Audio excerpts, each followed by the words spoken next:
chemical bonding and molecular geometry. So let's start off with ionic bonding, which is probably the simplest. If in ionic bonding, you have ions. You have a positive and a negative side, and of course opposite charges attract to each other. That would be called an electrostatic force of attraction. Now the thing about ionic compounds, when you have ionic bonds like that, is they form crystalline structures. They're not just a single pair or individual molecules of a plus and a minus, but extended crystal lattices, and we'll talk about that in a second. They have very high melting points, very high boiling points, and that's just to say the electrostatic force that connects a positive and a negative like that are very strong, incredibly strong forces, and it's going to take a whole lot of energy, that is to say a very high temperature, to pull those things apart and get them to melt, much less get them to boil. So very, very high melting points and boiling points, and again attesting to the strength of that ionic bond. As solids, they're actually very poor conductors of electricity, and that's because if you have an electric current, that's defined as a charge in motion. That charge could be carried by electrons or cations or anions or whatever, and in an ionic solid, they're locked into a crystal structure, and so these ions, these positive and negative ions, are not allowed to move. They're pretty much locked in, and so if I just had a big hunk of sodium chloride, table salt, it would not conduct electricity. On the other hand, ionic compounds are usually very, very soluble in water, and when they do dissolve in water, the positive and the negative come apart and become free ions, and now they're free to move all over the place without much inhibition at all. And so if you dissolve salt in, say, water, now that salt water is going to conduct electricity just fine, very, very well, in fact, because you can't have those ions that are in motion at that point. Ionic bonds are usually between a metal and a nonmetal, and again, metals left side of the periodic table, where nonmetals are the right side. Most of the things, excuse me, most of the things on the periodic table are, of course, metals, and so I'm looking at, remember, this dividing line right here would be the metalloids. So really anything at all over here, this would be your metal, and then only these guys over here, this upper corner, will be your nonmetals. That's the easiest way you can tell usually if you have an ionic bond. It's just if they come from the opposite sides of the periodic table like that.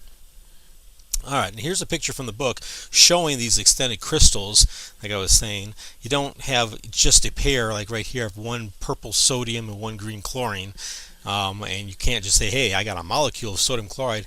No, because they go negative, positive in all three directions. That is to say, all three dimensionalities, the dimensions of forward, backward, left, right, up, down, that idea.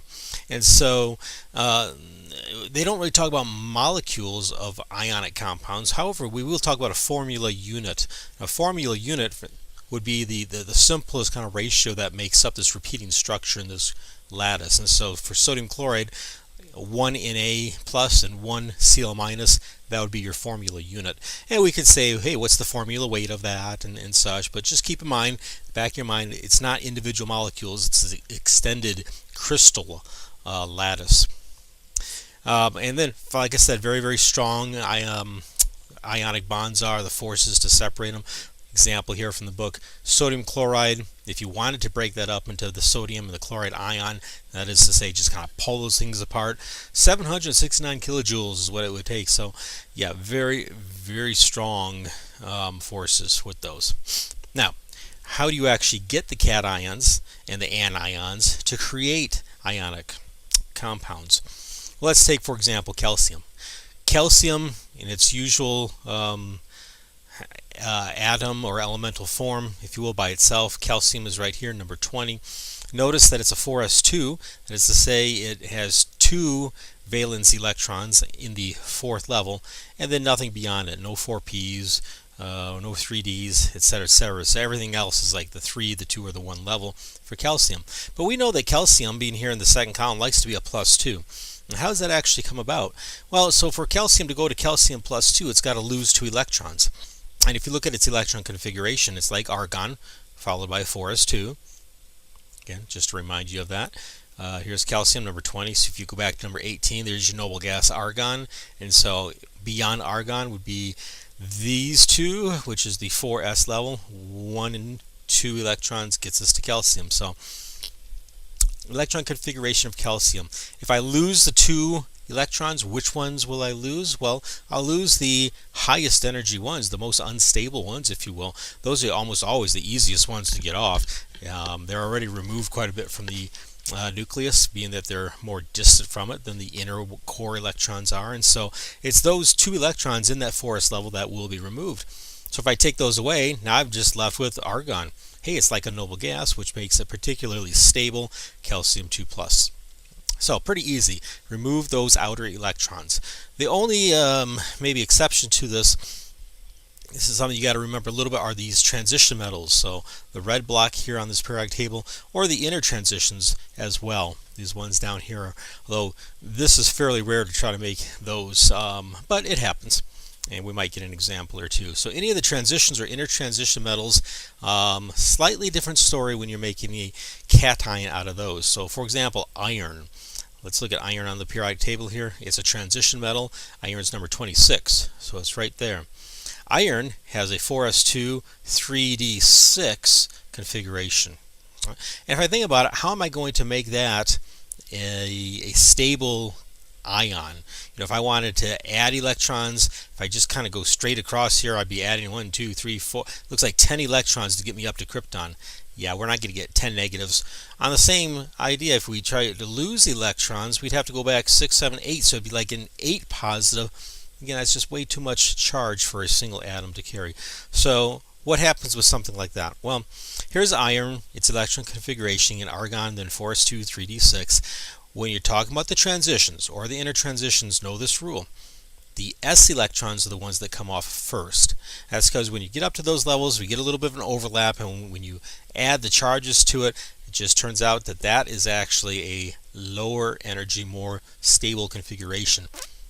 Simple rule to follow. So we remove those s electrons first, and then we dip into the d electrons and or the f electrons if it's an inner. Right? So to get a 3+, we take those 2 electrons away and then one of these, and so we end up with a 4s0 3d5. That's a fairly stable ion because, I mean, all it has is a half-filled d sublevel, and we know that the half or the fully filled d levels are particularly stable. And so they're a good reason that Fe3+ should be a fairly stable ion, and indeed it is. All right, so again, first off, second off, that's always the way that you're going to go about those. What about the anions? Well, for these we need to add electrons, right? And so, for example, oxygen, simple one to start with. Oxygen's up here in the P block, number 8. If I just give it 2 electrons, it'll be like that noble gas argon. And so that's what I'm going to do. Oxygen goes to oxygen 2-. Here it is, helium 2s2 2p4. If I add 2 electrons, it's just like the Aufbau principle, just adding on those electrons, building it up. So my p4 becomes p6, and there we go. Which is now like neon, like I said, nice stable. And that's all there is to it.